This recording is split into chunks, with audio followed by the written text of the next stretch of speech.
Chapter 48. Hearthstone passes out even more than Jason Grace, though I have no idea who that is. Jotunheim looked a lot like Vermont, just with fewer signs offering maple syrup products. Snow dusted the dark mountains. Waist-high drifts choked the valleys. Pine trees bristled with icicles. Jack hovered in front, guiding us along the river as it zigzagged through canyons blanketed in sub-zero shadows. We climbed trails next to half-frozen waterfalls, my sweat chilling instantly against my skin. In other words, it was a huge amount of fun. Sam and I stayed close to Hearthstone. I hoped my residential aura of fray glow might do some good, but he still looked pretty weak. The best we could do was to keep him from sliding off the goat. Hang in there, I told him. He signed something, maybe he's sorry, but his gesture was so listless I wasn't sure. Just rest, I said. He grunted in frustration. He groped through his bag of ruins, pulled one out, and placed one in my hands. He pointed to the stone and then to himself, as if to say, "This is me." The rune was the one I didn't know. Sam frowned when she saw it. "That's Pertho." "What does it mean?" I asked. She glanced cautiously at Hearth. "Are you trying to explain what happened to you? You want Magnus to know?" Hearthstone took a deep breath like he was preparing for a sprint. He signed, "Magnus, felt pain." I closed my fingers around the stone. "Yeah, when I healed you, there was something dark." Hearth pointed again at the stone and he looked at Sam. "You want me to tell him?" she asked. "Are you sure?" He nodded, then rested his head against the goat's back and closed his eyes. We walked for about 20 yards before Sam said anything. "When Hearth and I were in Alfheim," she started, "he told me part of his story. I didn't know all the details, but his parents—" She struggled to find the words. Otis the goat bleated. "Go on. I love depressing stories." "Be quiet," Sam ordered. "All right, I'll just be quiet then," the goat agreed. I studied Hearthstone's face. He looked so peaceful asleep. "Blitzen told me a bit," I said. "Hearth's parents never accepted him because he was deaf." "Well, it's worse than that," Sam said. They were not good people." Some of Loki's acidic tone crept into her voice as if she were imagining Hearth's parents on the receiving end of mistletoe darts.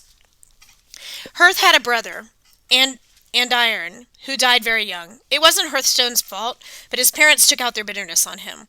They always told him the wrong brother died. To them, Hearth was a disappointment, a disabled elf, a punishment from the gods. He could do no right. I clenched the runestone. He still carries all that pain inside. Gods. Sam laid her hand on Hearth's ankle. He couldn't tell me the details of how he grew up, but I got the feeling it was worse than you can imagine. I looked at the rune. No wonder he daydreamed about working magic. But the symbol... Pertho symbolizes an empty cup lying sideways, Sam said. It could be a spilled drink, or a cup waiting to be filled, or a cup for throwing dice, like fate. I don't understand. Sam brushed some goat hair from Hearthstone's pants cuff. I think Pertho is the rune that Hearthstone personally relates to. When he went to Mimir and he drank from the well, Hearthstone was offered a choice between two futures. If he took the first path, Mimir would grant him speech and hearing and send him back to Alfheim to live a normal life, but he would have to give up his dream of magic. If he chose the second path, he'd learn magic, I guessed, but he would stay the way he is, deaf and dumb and hated by his own parents. What kind of messed up choice is that? I should have stepped on Mimir's face when I had the chance. Sam shook her head. Mimir just presented the choices. Magic and normal life are mutually exclusive. Only people that have known great pain have the capacity to learn magic. They have to be like hollow cups. Even Odin, he gave up an eye to drink from Mimir's well, but that was just the beginning. In order to learn the ruins, Odin fashioned a noose and hung himself from the branch of the world tree for 9 days. My stomach checked to see if there's anything left to retch. I settled for dry spasm. That's not right. But it was necessary, Sam said. Odin pierced his side with his own spear and hung there in pain, without food and water, until the runes revealed themselves. The pain made him hollow, a receptacle for magic. I looked at Hearthstone. I wasn't sure whether to hug him, wake him up, or scold him. How could anyone willingly choose to hold on to that much pain? What kind of magic could possibly be worth the cost? I've done magic, I said, healing, walking into flames, blasting weapons out of people's hands, but I've never suffered like Hearth has. Sam pursed her lips. That's different, Magnus. You were born with magic, an inheritance from your father. You can't choose your abilities or change them. Alf Cedar is innate. It's also lesser magic compared to what the ruins can do. Lesser? I didn't want to argue about whose magic was more impressive, but most of the things I'd seen Hearthstone do had been pretty subtle. I told you back in Valhalla, Sam said. The runes are the secret language of the universe. Learning them, you can recode reality. The only limits on your magic are your strength and your imagination. So why don't more people learn runes? That's what I've been telling you. It requires incredible sacrifice. Most people would die before they got as far as Hearthstone has. I tucked Hearthstone's scarf around his neck. I understood now why he'd be willing to risk rune magic. To a guy with his troubled past, recoding reality must have sounded pretty good. I also thought about the message he whispered into my mind. He called me brother. After everything Hearthstone had been through with his own brother's death, that could not have been easy. So, Hearthstone made himself an empty cup, I said, like Pertho. Trying to fill himself with the power of magic, Sam agreed. I don't know all the meanings of Pertho, Magnus, but I do know one thing. Hearthstone cast it when we were falling from the cliff into the river. I tried to remember, but I'd been overwhelmed with exhaustion as I gripped the sword. Well, what did it do? It got us here, Sam said, and it left Hearthstone like that.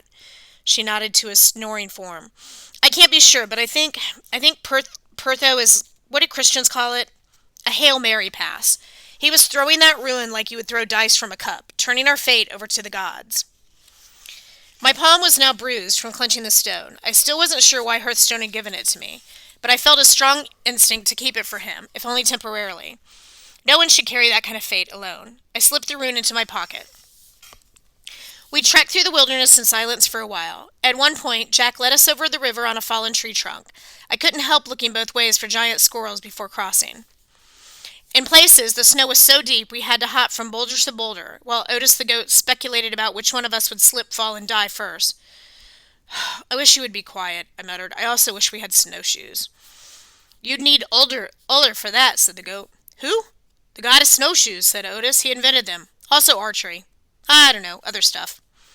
I'd never heard of a snowshoe god, but I would have paid real money if the god of snowmobiles came roaring out of the woods to give us a lift. We kept trudging along. Once, we spotted a stone house on the summit of a hill. The gray light and the mountains played tricks with my perception. I couldn't tell if the house was small and nearby or massive and far away. I remember what my friends had told me about giants, that they lived and breathed illusions. See that house? Jack said. Let's not go there. I didn't argue. Judging time was difficult, but by late afternoon the river had turned into a raging current. Cliffs rose along the opposite bank, and in the distance, through the trees, I thought I heard the roar of a waterfall. Oh, that's right, said Otis. I remember now. You remember what? I asked. Why I left. I was supposed to get help from my master. Sam brushed a clump of snow off her shoulder. Why would Thor need help? The rapids, said Otis. I guess we better hurry. I was supposed to be quick, but I stood watching you guys for almost a day. I flinched. Wait, we were unconscious for a whole day? At least, said Otis. He's right, Jack said. According to my internal clock, it's Sunday the 19th. I warned you once you took hold of me. Well, we fought those dwarves on Friday. You slept all the way through Saturday. Sam grimaced. Oh, my God, we've lost valuable time. The Wolf's Island will appear in 3 more days, and we don't even know where Blitzen is. Probably my fault, Otis offered. I should have saved you earlier, but given a human mouth-to-mouth, I had to work up my nerve. My therapist gave me some breathing exercises. Guys, Jack the Sword interrupted. We're close now, for real this time. He hovered off through the woods. We followed the floating sword until the trees parted. In front of us stretched a beach of jagged black rocks and chunks of ice. On the opposite banks, sheer cliffs rose into the sky. The river had turned into a full-on Class 5 rapids, a combat zone of whitewater and half-submerged boulders. Upstream, the river was compressed between 2 skyscraper-sized stone columns. Man-made or natural, I couldn't tell. Their tops were lost in the clouds. From the fissure between them, the river blasted out in a vertical sheet, less like a waterfall, more like a dam splitting down the middle. Suddenly, Jotunheim did not seem like Vermont. It seemed more like the Himalayas, something not meant for mortals. It was hard to focus on anything except the raging falls, but eventually I noticed a small campsite on the beach, a tent, a fire pit, and a second goat with dark fur pacing nervously on the shore. When the goat saw us, he came galloping over. Otis turned to us and shouted above the roar of the river. This is Marvin. He's my brother. His proper name is Tengenasir Snarler, but... Otis, where have you been? Marvin yelled. I forgot what I was doing, said Otis.